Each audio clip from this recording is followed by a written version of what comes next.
muslimin rahimakumullah.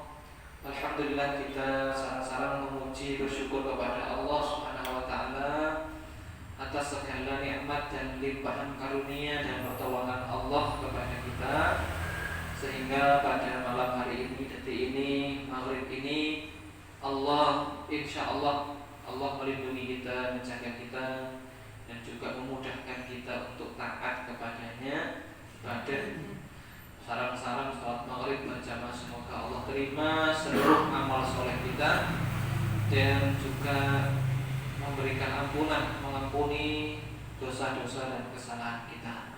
Dan seandainya kita diwafatkan oleh Allah, semoga diwafatkan di atas iman, Islam, dan husnul khotimah.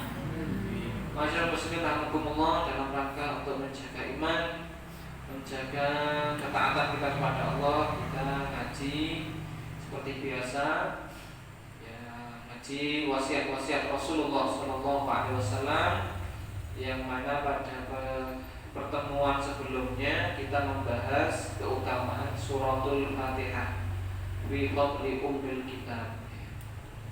Terakhir itu yang kita bahas. Kemudian kita lanjutkan masyaallah muslimin rahimakumullah, masih tentang keutamaan fi fadli ummil kitab, keutamaan surah Al-Fatihah. Jadi kalau kita membaca surah Al-Fatihah, ya, kita berdialog dengan Allah, dan setiap apa yang kita minta oleh Allah akan dikabulkan. Wali abdi masa'ala dan seterusnya itu. Baik, kita lanjutkan. Yang berikutnya adalah hadis dari Abu Sa'id an Abi Sa'id ibnu Al-Mu'alla radhiyallahu anhu. Qala kuntu usalli bil masjid fada'ani Rasulullah sallallahu alaihi wasallam. Kata Abi Sa'id, saya pernah sholat di masjid, maksudnya di Masjid Nabawi, ya, masjidnya Rasulullah yang dekat dengan rumahnya Nabi itu. Fada'ani Rasulullah, lalu Rasulullah ini dipanggillah Abu Sa'id bin Al-Mu'alla ini. Falam ujibuhu, tapi tidak dijawab karena dalam kondisi sholat. Dipanggil sama Nabi tapi tidak dijawab. Falam ujibuhu, tapi saya tidak menjawabnya. Tsumma ataituhu, kemudian setelah sholat saya mendatangi Rasulullah. Wa qultu ya Rasulullah inni kuntu usalli. Wahai Nabi, ngapunten, tadi saya sholat, saya dengar jenengan manggil saya. Faqala alam yaqulillahu ta'ala, Abu Sa'id, bukankah Allah sudah berfirman, istajibu lillahi wa lirrasuli idza da'akum, penuhilah panggilan Allah dan Rasulnya jika ia memanggilmu. Diajari adab nih. Tapi kalau dipanggil sama Allah dan Rasulnya, dipanggil ya ayyuhalladzina amanu, ya, mari kita bersegera, kan gitu.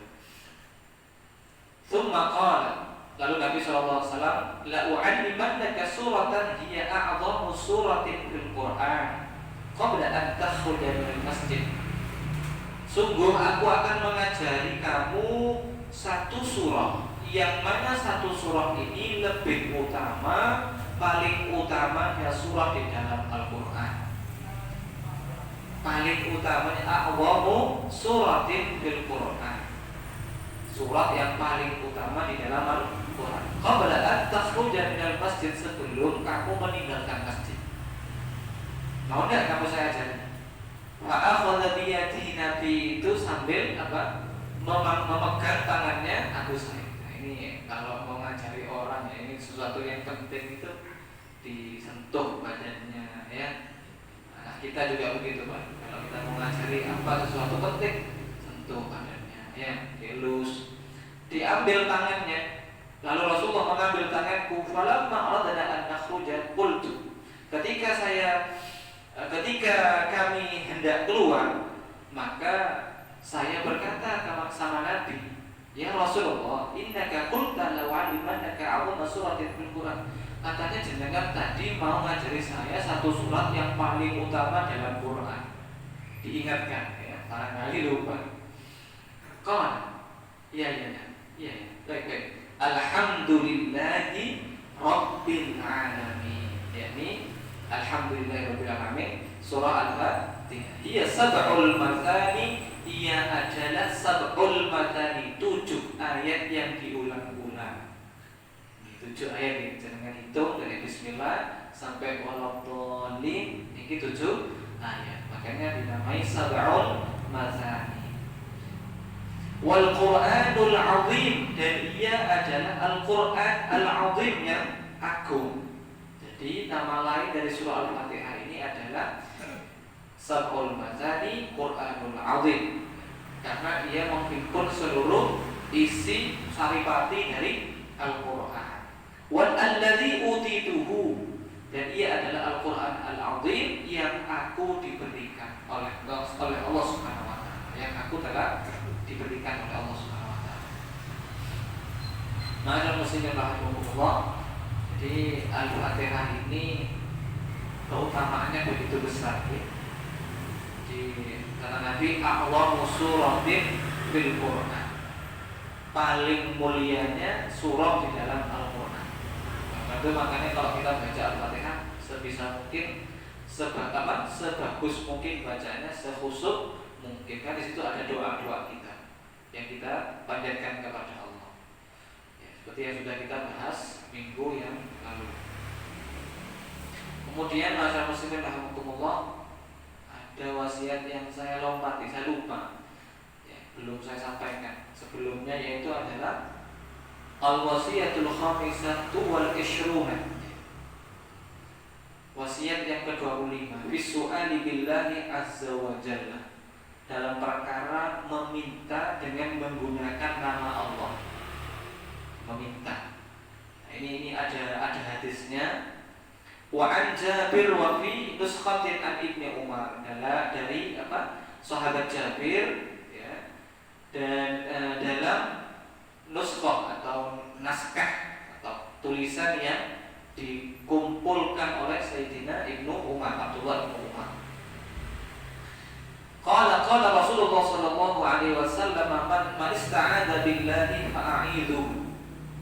Rasulullah bersabda, barang siapa yang minta pertolongan dengan menyebut nama Allah, dengan menggunakan nama Allah, Apunten, tolong saya, dengan nama Allah tolonglah saya.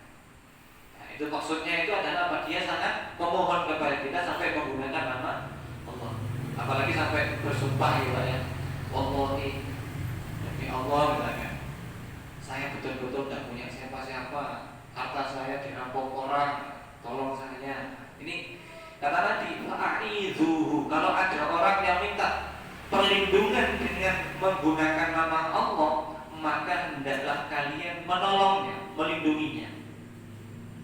Oke, artinya ini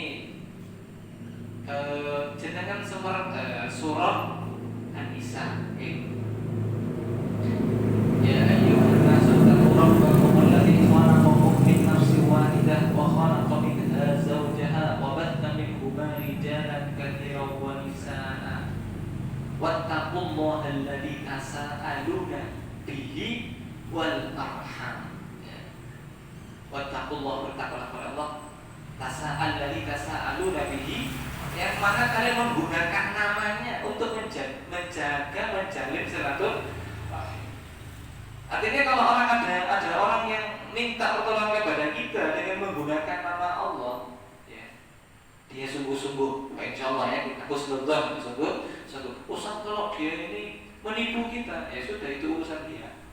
Berarti dia ini termasuk orang yang dilaknat, nanti ada hadisnya. Ya. Seperti yang kita bahas minggu lalu, ada orang yang jualan sampai bersumpah untuk menariskan dagangannya. Demi Allah ini barang saya bagus, demi Allah ini asli, original ya. Aspal asli tapi palsu. Alhamdulillah, itu orang yang dimurkai sama Allah. Wa man sa'ala billahi fa'atuhu, barang siapa orang yang meminta dengan menggunakan nama Allah, fa'atuhu, hendaklah kalian beri. Jadi kalau ada orang minta menggunakan nama Allah, ya, hendaklah beri. Termasuk di dalam adab pendidikan anak. Kalau anak itu dia ini mohon maaf ya, kita ini misalkan menghukum atau kita ini memberikan teguran atau hukuman biasanya ini, sampai anak ini meminta perlindungan kepada Allah, itu sama Nabi suruh hentikan, jangan teruskan. Jadi mungkin kita marah, kita pun marah, dipukul. Ya Allah, aku udah sampai bilang ya Allah, jenengan hentikan. Nah itu. Oke. Tapi ini jenengan lihat juga, perhatikan ini jangan-jangan ini cuma sekedar action ya. Tapi kalau dalam hadis itu, kalau dia sudah menyebut nama Allah, minta perlindungan kepada Allah, suruh hentikan. Karena ini sudah levelnya sudah sudah over gitu ya. Masyaallah muslimin rahimahumullah. Jadi ini ada adab kalau kita ini memberikan hukuman, kalau anak kita ini sudah menyebut nama Allah itu suruh hentikan. Wa man da'akum fa'ajibuhu. Dan jika dia memanggilmu atau maksudnya itu mengundangmu, maka hendaklah dipenuhi undangannya atau panggilannya.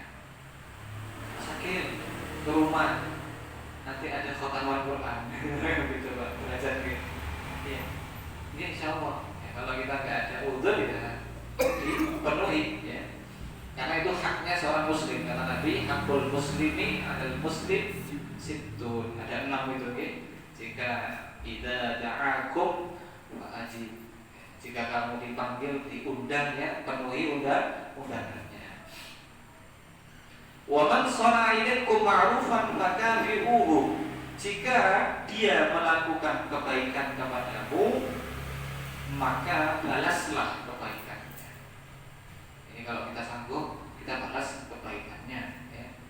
Minimal kita doakan jazakallahu khairan atau tersukan kata muga-muga Allah balas dengan yang lebih banyak dan berkah.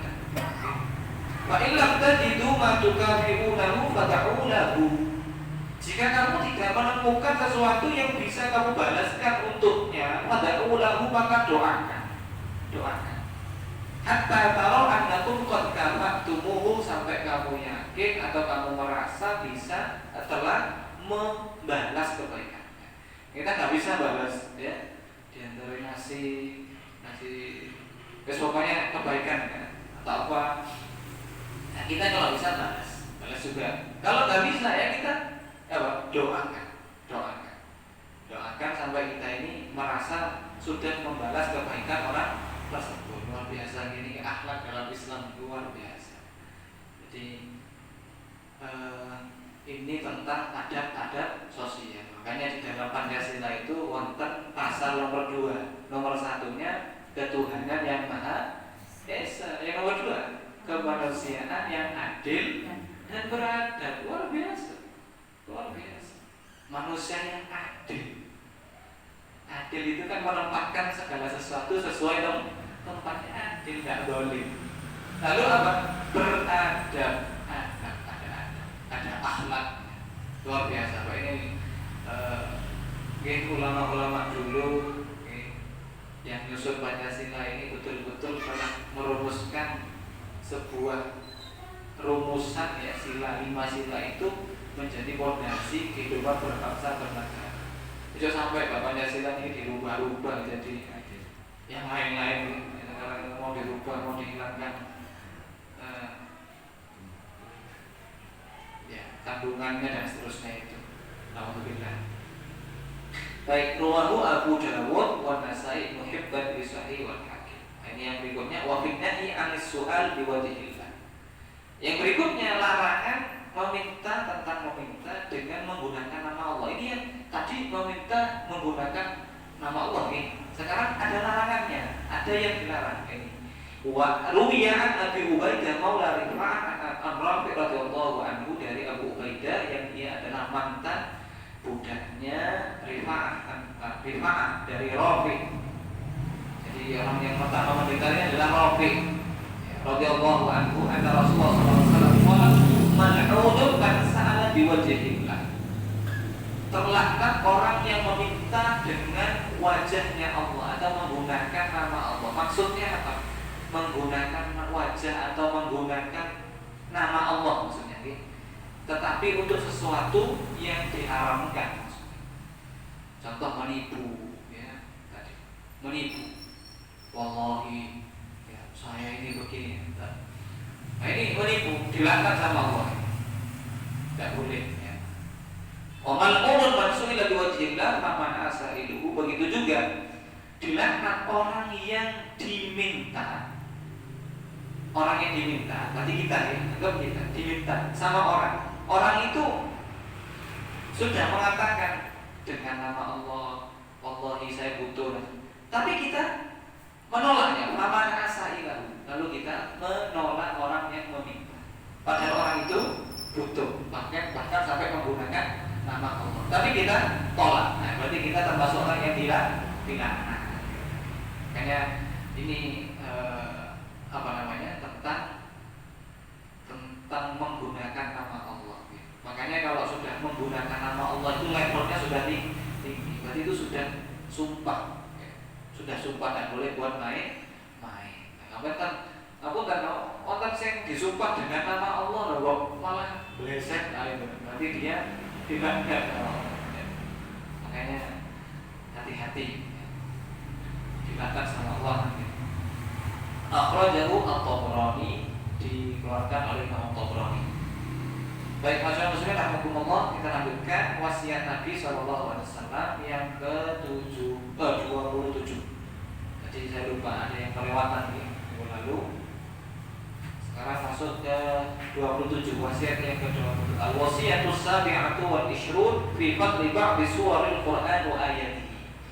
Tentang keutamaan sebagian atau beberapa surah-surah dalam Al-Quran dan ayat-ayat dalam Al-Quran. Semua Al-Quran itu mulia Bang. Semuanya memiliki fadilah. Hanya saja ada yang memiliki fadilah melebihi dari yang lain.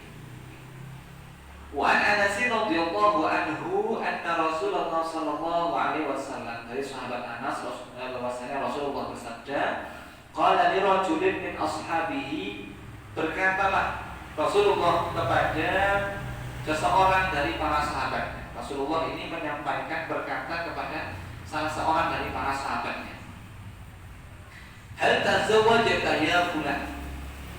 Fulan, apakah kamu sudah menikah? Rasulullah tanya begitu nih. Fulan, apakah kamu sudah menikah? Qala la, dereng ya Rasulullah. Wallahi ya Rasulullah, saya belum menikah ya Rasulullah. Wala indi ma atazawwaju bi, saya tidak punya modal ya Allah. Ya Rasulullah, belum menikah. Wala indi ma atazawwaju bi, saya tidak punya modal, tidak punya sesuatu yang saya bisa jadikan modal untuk menikah. Rasulullah kemudian dawuh, qala alaysa ma'aka qul huwallahu ahad? Apakah kamu enggak menghafal qul huwallahu ahad? Apakah kamu tidak menghafal surah Al-Ikhlas? Orang tadi menjawab, bala, nggih, kula hafal. Qala thuluthul Qur'an, itu sepertiga Al-Qur'an. Qala alaysa ma'aka idza jaa nasrullahi wal fath? Apakah kamu juga tidak menghafal surah An-Nasr, idza jaa nasrullahi wal fath? Oh, ini gampang. Warga Sekar Pura jangan melatih awak kabeh, ya. Termasuk surah Al-Furqan kan begitu. Surah yang biasa dibaca. Qul huwallahu ahad, idza jaa nasrullahi wal fath. Qala bala ya Rasulullah, saya hafal. Qala rubu'ul Qur'an, itu seperempat Al-Qur'an.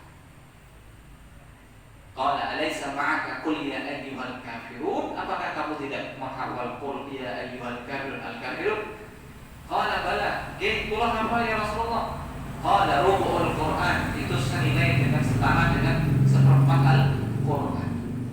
Nabi tanya lagi, qala alaysa ma'aka idza zulzilatil ardu zilzalaha, surah Az-Zalzalah atau Az-Zilzal. Apakah kamu enggak hafal surah Az-Zalzalah? Nggih kula hafal. Qala bala, qala rubu'ul Qur'an, itu sama dengan seperempat Al-Qur'an. tazawwaj, nikahlah kamu, sugih kamu ini. Jadi macam muslim rahimahumullah, konsep pernikahan ala Rasulullah, versi Rasulullah itu pertama pernikahan itu dimudahkan, Pak. Digampangkan. Kenapa? Karena dalam menikah itu ada keberkahan, ada kebaikan, ada ketenangan. Makanya orang kalau mau menuju pernikahan itu dimudahkan. Mungkin anak-anak kita kalau sudah ngapunten ya, apalagi sampai sering chatting WA, tanya itu apa yang baru chatting ya. Berarti sudah ada yang disenangi barangkali. Dipermudah biar cepat menikah, biar terjauh dari maksiat ya, maksiatnya mata, hati dan seterusnya. Yang kedua, Rasulullah SAW dalam hadis ini memerintahkan sahabat ini untuk menikah. Tentu kalau Rasulullah memerintahkan itu kan berarti Rasulullah tahu kan? Orang yang diperintahkan ini ngapunten ini berarti kita bicara tentang wali atau orang yang ada di sekitar pemuda. Kalau anak ini, pemuda ini, menurut penilaian kita sudah layak untuk menikah, ya dan dinikahkan. Nabi saja bertanya tadi kepada apa, kenapa kamu nggak menikah? Saya nggak punya apa-apa. Lalu Rasulullah SAW bertanya, kamu nggak hafal qul huwallahu, nggak hafal idza jaa nasrullahi wal fath, nggak hafal qul ya ayyuhal kafirun, idza zulzila, hafal semua ternyata. Lalu Rasulullah bilang tazawwaj, nikahlah, menikahlah. Ya. Yang kedua berarti Rasulullah SAW memberikan standar. Ya. Orang kalau dia sudah punya hafalan, selain dia sudah layak menikah atau Al-Quran, selain dia juga sudah sanggup ya bertanggung jawab dan sebagainya, dia sudah dinikahkan. Pernah Nabi SAW juga menyuruh sahabat itu menikah. Jawabannya apa? Saya tidak punya harta. Kamu nggak punya harta? Mungkin. Kamu nggak punya cincin dari besi? Punya. Ya sudah, menikahlah kamu meskipun dengan mas kawin mahar apa itu? Cincin dari besi. Walau khatamun min hadid, katanya. Sederhana loh Pak pernikahan dalam Islam. Ya. Tetapi di sini jelas, meskipun sederhana seperti itu, kelayakan, ya, kapabilitas seorang pemuda untuk menikah itu ya diuji. Nabi itu pernah lihat ada pemuda itu yang nganggur. Dia ada di masjid. Apakah kamu nggak punya tanggungan? Apakah kamu nggak punya keluarga? Sama Nabi dijawab, nggak punya. Ya. Kalau begitu kamu pergi. Jika sama Nabi dikasih modal. Ya. Ini juga kewajiban kita yang tua. Ya. Kalau ada pemuda kok nganggur itu kita arahkan, kita berikan solusi, kita berikan pekerjaan. Kasih modal, kata Nabi, aku tidak ingin melihat wajahmu atau tidak ingin ketemu kamu sampai 1 pekan atau beberapa hari gitu. Sampai kamu ini mandiri, sampai kamu mandiri. Benar, pemuda ini berangkat dengan modal dari Nabi. Karena dalam hadis itu dikatakan bahwa Nabi SAW memberikan modal yang kata Nabi sebagiannya kamu gunakan untuk makan, sebagiannya kamu gunakan untuk membeli kampung, modal usaha. Benar, beberapa lama kemudian ini pun datang menemui Nabi dan dia sudah, masya Allah, sudah bisa menghidupi dirinya sendiri. Ya. Ini luar biasa. Jadi Nabi itu beri contoh, Pak. Jadi pemimpin itu ngayomi, ya, betul-betul ngayomi, kemudian berikan solusi. Nggak cuma sekedar nyalahkan, ya. Nyalahkan ya, semua bisa nyalahkan. Tapi kalau kasih solusi ini gimana, ya, gitu.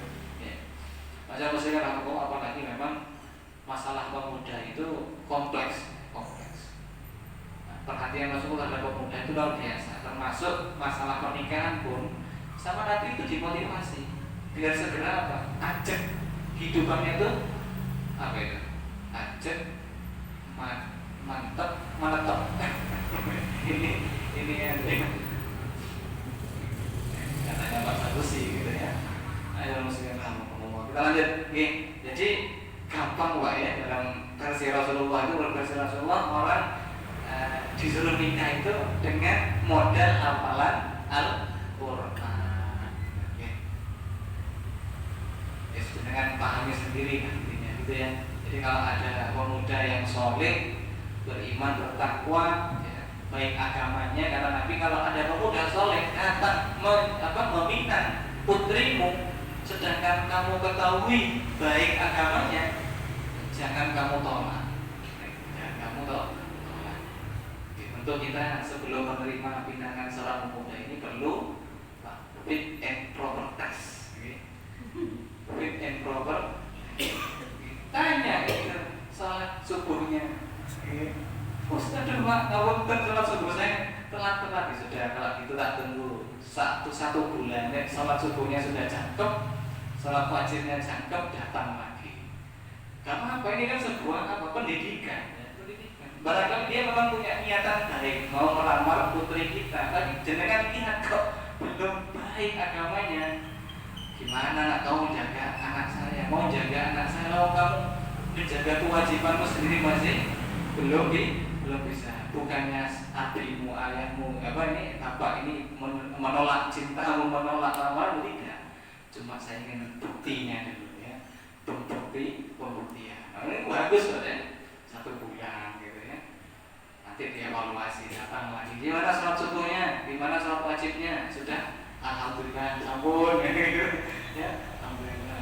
Ya apa bacaan Quran yang ada, ampun terjadi bisa Pak kamu. Ya oke, lagi bacaan Quran ya tak kasih waktu piro? 1 minggu, 2 minggu apa 1 bulan? 1 bulan tak belajar Quran, ngaji Quran. Terus kowe anak itu cek angin wis. Ya gak apa-apa, aku sampai mau jadi imam saya kan gitu. Saya memang ilmu setengah guyon, tapi memang serius ya. Jadi laki-laki itu karena kan jadi imam. Kalau dia jadi imam tidak ngerti agama, tidak punya sikap keteguhan, tidak punya komitmen kepada agama, nanti khawatirnya ketika sudah menikah istrinya jadi korban nanti. Istrinya, anaknya jadi korban. Tapi kalau sudah taat sama Allah, kita lihat sudah layak gitu ya, bisa kita terima. Ada positif rahmatullah kita lakukan. Tadi hadisnya berkaitan dengan orang yang disuruh nikah sama Nabi itu ya, dengan modal hafalan Quran yang sederhana tadi dari Imam At-Tirmidzi. Wa fi fadli suratil Ikhlas wa khatimi suratil Baqarah wa ayatil Kursi. Ini tentang keutamaan surah Al-Ikhlas, Qul huwallahu ahad, dan penutup surah Al-Baqarah dan ayat Kursi. Ruwiya an Mu'adz bin Anas Al-Juhani radhiyallahu anhu. Jadi diriwayatkan dari Mu'adz bin Anas Al-Juhani, Rasulullah sallallahu alaihi wasallam bersabda, qala man qara'a qul huwallahu ahad, barang siapa yang membaca qul huwallahu ahad hatta yakhtimaha 10 marratin, dia baca sampai 10 kali. Dibaca sampai 10 kali. Banallahu lahu qasran fil jannah. Masya Allah, Allah akan membangunkan istana baginya di surga. Akhrajahu Imam Ahmad. Wa qala Umar bin Khattab. Lalu Umar bin Khattab yang sangat semangat mendengarkan hadis ini, sabda Nabi SAW ini bilang, "Idza nastaghfiru." Kalau kita tambahin lagi gimana? Ya Rasulullah, terus pundi kalau kita tambahin perbanyak? Qala Rasulullah, Allah aktsarul atya. Allah itu maha banyak ya. Allah itu maksudnya itu Allah maha banyak balasannya gitu ya. Allah akan memperbanyak dan lebih baik balasannya. Tidak apa-apa, intinya tidak apa-apa. Tapi niatnya itu ikhlas karena Allah, kita ikhlas karena Allah ingin dibangunkan istana di surga. Boleh tidak Pak Ustaz? Kita niatnya baca Al-Ikhlas 10 kali, niatnya agar dibangunkan istana di surga. Kalau ada hadisnya ya Rasulullah, ya enggak apa-apa. Gitu. Lawang Umar Ibn Khattab tanya sama Nabi, "Idza nastaghfir, kalau kita perbanyak terus bundi?" Tidak apa-apa kata Nabi. Allahu aktsarul atya. Allah itu lebih banyak balasannya dan lebih baik. Akhrajahu Ahmad. Senang Pak dengar. Seperti ini kan kita semangat kan ya. Kita semangat. Nah, berarti yang kita kerjakan selama ini insya Allah tidak sia-sia. Kita sudah baca Al-Ikhlas berapa ribu kali ini kan gitu. Ya, sudah berapa puluh kali. Semoga dibangunkan istana di surganya. Gitu. Makanya istana loh, istana. Lah jenengan pengen ada aksesorisnya. Istana saja tapi kok melompong, ya nggak ada sofanya, ya nggak ada karpetnya, ya nggak ada perhiasan. Istilahnya baru istana saja. Makanya nanti ada hadis-hadis Nabi SAW biar istana kita itu indah, ya, ada tanamannya dan seterusnya. Wa an Abi Dzar radhiyallahu anhu anna Nabi sallallahu alaihi wasallam qala inna Allah khatama surat al-Baqarah bi ayatain a'tanihima min kanzi alladhi tahta al-'arsy. Kata Nabi sallallahu alaihi wasallam, sesungguhnya Allah menutup surah Al-Baqarah itu dengan dua ayat. Dua ayatnya dimaksud adalah amanar rasulu bima unzila ilaihi mir rabbih wal mu'minun sampai akhir ayat wansurna 'alal qaumil kafirin. Allah menutup surah Al-Baqarah. Surah Al-Baqarah sendiri ini spesial, kan? Ini surah yang spesial. Dalam sebuah hadis, barang siapa yang membaca Al-Baqarah dan Ali Imran, maka ia dalam ayat yang lain itu menghafal, ya, atau mengamalkan, ya. Kita gabung saja, membaca, menghafal atau mengamalkan surah Al-Baqarah dan Ali Imran, maka dua surah ini akan datang pada hari kiamat, ya, dalam bentuk naungan atau awan yang menaungi orang yang membacanya. Wis ahlul masjid, ahlus shadaqah, okay.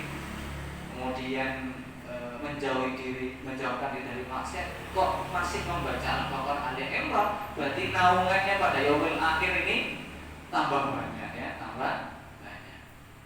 Sesungguhnya Allah menutup surah Al-Baqarah ini dengan dua ayat yang Allah Subhanahu wa taala aqanihima, ya, Allah berikan kepadaku. Keduanya itu min kanzihi, dari perbendaharaan yang ada di bawah arsy. Allah memberikan, ya, dua surah ini kepada Rasulullah, dua ayat ini kepada Nabi Sallallahu Alaihi Wasallam. Ya, memang surah ini diturunkan kepada Rasulullah dan kita juga, gitu maksudnya. Rasulullah mengatakan a'tanihima min kanzihi alladhi tahtal arsy, yang berasal dari perbendaharaan yang ada di bawah arsy-Nya Allah, sehingga sananya wa ta'allamuhunna, maka hendaklah kalian mempelajarinya, dipelajari, dihafal. Makanya kalau Nabi itu menganjurkan baca dua ayat akhir Al-Baqarah, insya Allah niscaya itu akan menjadi wiqayah, pelindungan. Insya Allah kalau jangan baca dua ayat ini, Allah akan jauhkan dari sihir. Kalau jangan wonten sing kesurupan, ya, bacakan ayat kursi dan akhir surah Al-Baqarah, awal Al-Baqarah alif lam mim sampai itu, ya, humul muflihun, 5 ayat itu, ayat kursi, kemudian akhirnya gitu. Tambah lagi dengan Al-Ikhlas, Al-Falaq, An-Nas. Kalau mau lebih mantap lagi, tambah yang surah yang berkaitan dengan sihir, wattaba'u ma tatlus syayatinu ala mulki Sulaiman, maka para Sulaiman walakin nasyayatin kafaru. Bacakan itu, taruh di air, minumkan atau mandikan atau siramkan di sekeliling rumah kita. Jadi itu untuk ini, saya punya pengalaman, saya punya pengalaman, ada anggota keluarga saya yang seperti itu, kena gangguan sihir. Kalau saya lihat tanda-tandanya itu sihir, ya. Nah, saya itu, yes, saya nggak pernah curiga sama siapa-siapa lah. Udah, wis, saya pokoknya ikhtiar seperti yang Rasulullah ajarkan. Saya bacakan ayat Quran dan sebagainya. Saya siram rumah saya itu, ya. Onten sing kangen gitu. Kim, ngapain kamu? Ya ini saya rupiah ini. Tiba-tiba sing kangen ini sing hadir dalam mimpinya yang sakit. Saya tanya kepada orang yang ahli meruqyah, ahli yang menangani orang-orang sakit. Terus pundi kok wonten tiyang niki kena sihir, tapi dia dalam mimpinya itu muncul orang yang muncul orang tertentu dan berkali-kali. Mimpi pertama itu bawa dagingnya busuk, disuruh makan gak mau. Nah, itu menurut beliaunya yang saya tanya, ustaz saya, guru saya itu bingung. Biasanya memang orang kalau ya kena sihir atau si penyihir itu bisa muncul dalam mimpinya. Wallahu a'lam, hanya Allah yang tahu. Tapi bisa jadi itu indikasi yang kuat bahwa itulah orang yang menyihir. Tapi kan kita sebagai muslim ya, sebagai tetangga, kan kita tidak mau cerita itu ya, biar tidak terjadi sesuatu yang lebih buruk gitu kan. Tapi saya betul-betul tidak ada niatan yang macam-macam ya. Oh, saya ditanya, saya nyiram-nyiram itu ditanya, ngapain gitu? Ya saya ngeruknya di rumah saya. Dan saya tidak pernah cerita karena saya ya istilahnya keluarga itu kan tidak mau cerita kemana-mana juga. Kalau ibu saya itu sakitnya aneh begitu tidak cerita. Pokoknya saya tangani sendiri, saya rukyah sendiri. Jadi balik saya tanglet iki saya muncul dalam mimpi ibu saya. Tapi ibu saya diam aja. Saya mimpi seperti itu gitu ya sudah nggak usah diceritakan, nggak usah disampaikan, udah ya istilah kita selesaikan sendiri. Masyaallah, alhamdulillah, bismillah sekarang sehat ibu saya. Sehat. Dulu nggak bisa sujud. Kalau saya paksa sujud sakit. Akhirnya sholatnya cuma duduk. Gitu. Jadi ya seperti itulah. Ya. Dan kita ini sebagai muslim ini punya obat yang Allah turunkan. Al-Quran itu syifa betul. Al-Fatihah itu syifa kata Nabi. Termasuk yang seperti tadi. Akhir surah Al-Baqarah. Fata'allamuhunna. Ayo, kamu pelajari surah 2 ayat surah Al-Baqarah tadi. Wa'allimuhunna nisa'akum, ajari kepada istri-istrimu. Ajari. Ngapunten. Ibu-ibu, ibu meskipun haid itu jangan lepas dari zikir, tetap zikir, baca Al-Ikhlas, Al-Falaq, termasuk akhir surat Al-Baqarah. Kalau kalian termasuk zikir, insyaallah zikir yang kita baca. Kalau misalkan nggak boleh kan kita baca Quran megang mushaf ya, tapi kalau kita buat zikir seperti ayat kursi kita baca, kita apa-apa. Jangan kemudian saya haid kemudian lepas sama sekali dari zikir. Tetap aja, sebenarnya diwudhu nggak apa-apa. Tapi yang nggak boleh ya itu tadi baca Quran dengan memegang mushaf, sholat, tawaf dan lain sebagainya. Ajari istri-istrimu dan anak-anakmu akhir surah Al-Baqarah tadi. Wa innahuma sholatun. Kata Nabi, karena sungguhnya pada keduanya itu sholatun, sampai disebut dengan sholat kata Nabi. Saking besar pahalanya. Wa Qur'anun, disebut Quran sama Nabi. Wa du'a'u, dan doa. Artinya ini perkara yang luar biasa. Sampai disebut sholat, Quran dan doa kata Nabi. Masyaallah, alhamdulillah. Kalau sudah tahu seperti ini, mari kita rutinkan ya. Mari kita tak usah datang ke dukun-dukun, nggak usah. Ya, jenengan mantep. Ustaz saya ini kurang ilmu. Nah ini sudah diajari sama Nabi kok. Namun kalau kita datang ke dukun itu jangan-jangan malah syirik nanti malah. Wasilah-wasilahnya itu supaya syirik.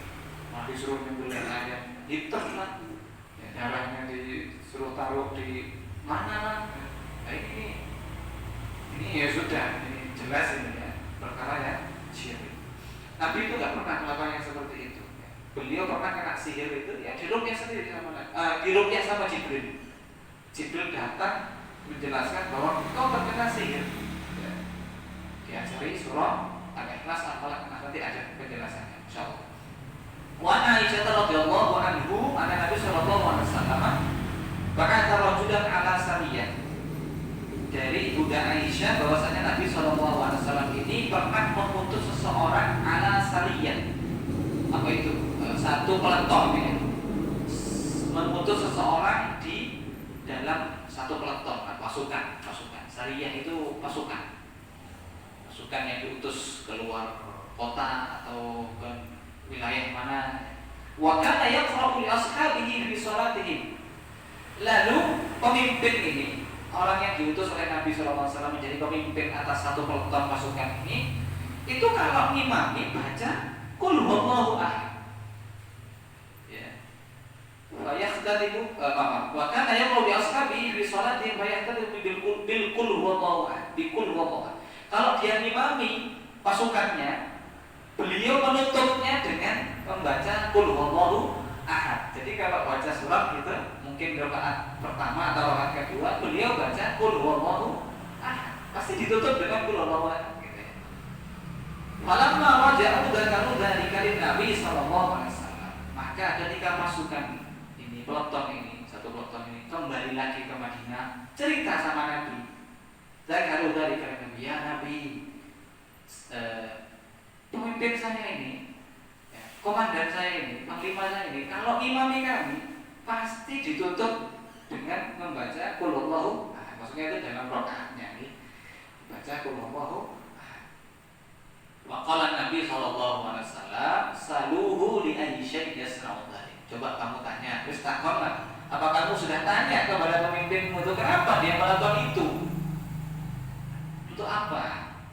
Kenapa dia melakukan hal tersebut? Nah ini berarti Nabi ini bijak, Pak. Sesuatu itu nggak langsung dihukumi kan gitu nih. Tanya dulu kan gitu. Lalu bertanyalah bahasa aluhu, lalu mereka bertanya kepada pemimpin ini, pemimpinnya tadi, faqala li annaha sifatur rahman. Dijawab oleh pemimpin ini karena surah qul huwallahu ahad itu, Al-Ikhlas itu adalah sifatur rahman, menjelaskan sifatnya Allah ar-Rahman. Coba kita perhatikan. Qul huwallahu ahad, katakanlah dialah Allah yang esa. Allah itu esa, tunggal. Ya, tidak ada yang menyamai. Ya. Apakah ada? Ya, tidak berbilang ya. Istilahnya tidak dua, tiga. Ya. Kemudian Allahus Samad, yang kedua adalah Allah ini punya as-samad. As-samad itu maknanya tempat bergantung segala sesuatu atau tempat meminta. Jadi kalau ingin disebut Tuhan itu ya harus punya sifat as-samad.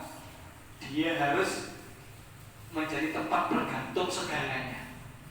Ya. Dan harus bisa memenuhi permintaan seluruh makhluknya. Kira-kira ada enggak ya? Nabi Isa nggak layak lawang dia dilahirkan gitu. Lam yalid wa lam yulad. Allah itu tidak dilahirkan juga tidak punya anak dan tidak dilahirkan. Walam yakul lahu kufuwan ahad, dan tidak ada yang menyamai. Satu pun tidak ada yang bisa menyamai Allah Subhanahu wa ta'ala. Sudah 4 syarat ini layak jadi Tuhan sudah. Kalau ada yang esa, nggak ada saingan, layak jadi Tuhan. Tapi kan belum selesai kan gitu ya.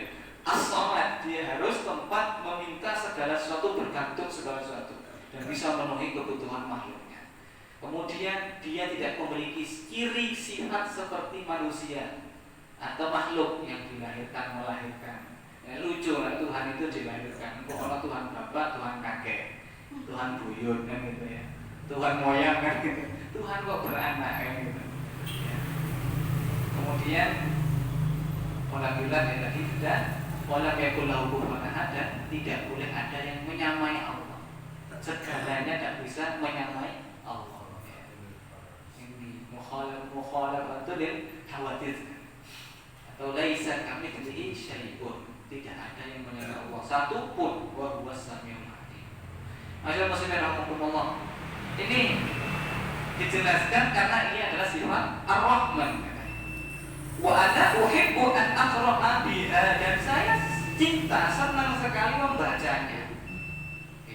Wa qala Nabi sallallahu alaihi wasallam, maka Nabi pun menyampaikan setelah mendengar penjelasan sahabat tadi bahwa ialah sifat Ar-Rahman dan dia suka cinta membacanya, maka Nabi SAW akhbiruhu, sampaikan kepada dia annallaha yuhibbuhu, bahwasanya Allah cinta kepada dia. Ini kalau Nabi yang bilang kan berarti kan sudah pasti kan ya, bahwa Allah itu mencintai orang tadi. Insya Allah termasuk kita, ya termasuk kita. Kalau kita baca Al-Ikhlas karena cinta kepada Allah, karena itu sifatnya Ar-Rahman dan kita cinta membacanya karena mengulang-ulang ya sifat Ar-Rahman, sifatnya Allah, maka insyaallah Allah juga akan mencintai kita. Akhrajahu Imam Bukhari wa Muslim wa Nasa'i.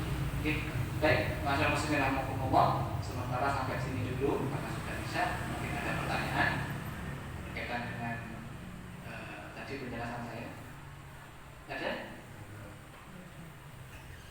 Tentang nikah tadi Ustaz. Nikah, Kalau tadi kan disebutkan hanya satu syarat nikah namanya. Karena dengar ada hadis yang mengatakan tungkang mabuk adalah ya salah itu ya. Jadi ada 4 perkara. Artinya kan boleh berdasarkan atau syarat itu boleh karena wajahnya, boleh karena katanya, karena nasabnya. Jadi kalau kita mencarikan jodoh anak itu kan menurut saya tidak hanya sekedar hartanya, sekedar agamanya, tapi juga ada nasabnya, ada ijamaliha karena kegantengannya, kecantikannya. Maria yang terakhir itu karena hartanya. Tapi memang kita diharapkan lebih condong kepada agamanya kan. Tapi kalau empatnya kan dapat kan alhamdulillah kan. Diharapkan begitu. Iya, baik. Tentang pernikahan ya. Kalau kita punya anak putri yang datang kan pasti laki-laki ya, cowok gitu. Nah itu tadi saya menyampaikan yang cowok. Jadi jangan teliti pertama yang jadi prioritas adalah kesalihannya, ketaatannya kepada Allah, bagaimana agamanya, bagaimana akhlak adabnya. Karena nanti anak kita yang putri ini akan jadi istrinya, akan menjadi istrinya. Tentu kita tidak akan menyerahkan putri kita ini kepada sembarang orang. Kalau kita sudah rawat didik, besarkan dengan cinta, dengan semua pengorbanan kita, tentu kita akan serahkan kepada laki-laki yang akan menggantikan posisi kita. Itu kalau anak kita perempuan. Kalau anak kita laki-laki, ya, berarti dia yang akan melamar kan. Berarti kita juga memberikan pertimbangan.